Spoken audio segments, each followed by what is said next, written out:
Olá, tudo bem? Para essa questão, nós temos que entender o que é o ângulo visual.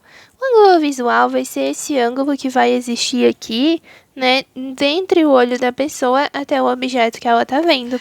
Para traçar ele é bem fácil, é só tu fazer duas retas, né, partindo dessa origem que é o olho da pessoa até as extremidades do objeto. No caso, você parte aqui da Terra, de onde a pessoa está vendo, até as duas extremidades da Lua. E como eu tenho esses raios aqui, se eu traçar uma reta dividindo a Lua bem no meio, né, que é onde os raios de luz vão tocar ali na Lua, que são as duas extremidades em cima e embaixo, então eu consigo formar um triângulo, que é esse triângulo aqui, tá? Então eu tenho o ângulo alfa. Aqui eu vou ter essa distância, que vai ser o diâmetro da Lua, e aqui eu vou ter a distância da Terra até a Lua, que é a distância em linha reta entre eles dois, né? A distância é de 3,2 vezes 10 na 8 metros, que a própria enunciado já nos deu, né? Aqui o diâmetro era 3,48 vezes 10 na 6. Aí a gente divide, né, por 2 para formar aqui o diâmetro. E aí você tem o resultado do raio, que seria a metade. Por que eu estou dividindo na metade? Para que a gente possa aplicar seno e cosseno. Aqui faltou um 8, é 3,82, perdão. 3,82 vezes 10 na 8 é a distância. E por que eu dividi aqui no meio? Para formar um triângulo retângulo e a gente aplicar seno, cosseno e tangente. Porque essas relações trigonométricas podem acontecer só quando existe um 90 graus. Então, a gente divide no meio. Aqui também vai dividir no meio, fica alfa sobre 2 como ângulo para a gente descobrir por seno, cosseno e tangente. Então, aqui também tem que dividir por 2, o diâmetro divide por 2 e fica 1,74 vezes 10 na 6, tá? Então, o que eu posso? Eu tenho cateto oposto e tenho cateto adjacente ao alfa sobre 2. Logo, o que eu consigo calcular é a tangente, que é cateto oposto sobre adjacente. Então, tangente de alfa sobre 2 é igual a 1,74 vezes 10 na 6, dividido para 3,82 vezes 10 na 8. E esse 1,74 por 3,82 dá 0,45.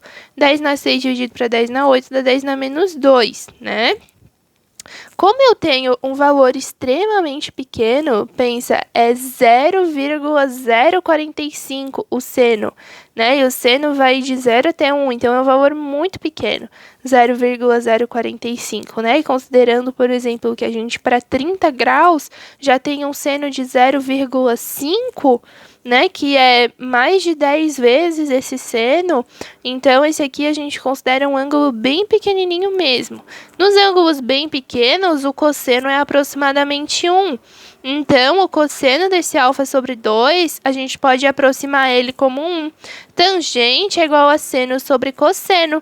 Então, se eu tenho que o cosseno é praticamente 1, a tangente é quase igual ao seno. Logo, o seno, a gente pode dizer, né, seno de alfa sobre 2 igual a 0,45 vezes 10 na menos 2.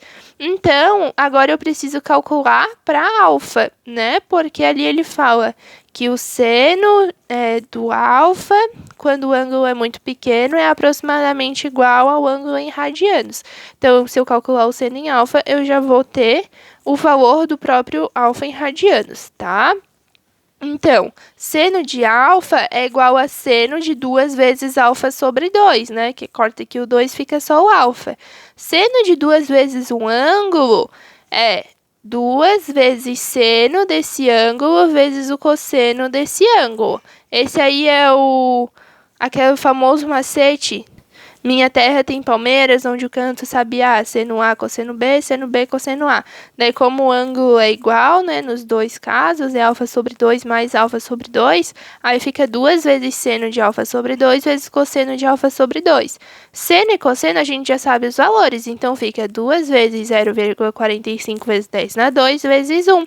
2 vezes 0,45 fica 0,9. Então, o seno de alfa é 0,9 vezes 10 na menos 2, que é igual a 9 vezes 10 na menos 3. E assim a gente tem diretamente o valor de alfa, né? Porque o próprio enunciado nos fala ali que para ângulos muito pequenos, o valor de alfa em radianos é igual ao seno de alfa, que é igual à tangente de alfa, tá? Então, você pode ficar bem tranquilo em relação a isso, que existe a própria validação do enunciado para acontecer essa igualdade aqui, tá? Sempre que os ângulos forem pequenos, o seno já é igual ao próprio valor em radianos, né? Lembrando que em radianos é uma medida diferente de graus, é aquela medida que a gente usa π, 2π e tudo mais. Então, são números inteiros, né, para medir esses ângulos. Então, por isso que a gente pode usar o número inteiro para definir um ângulo em radiano.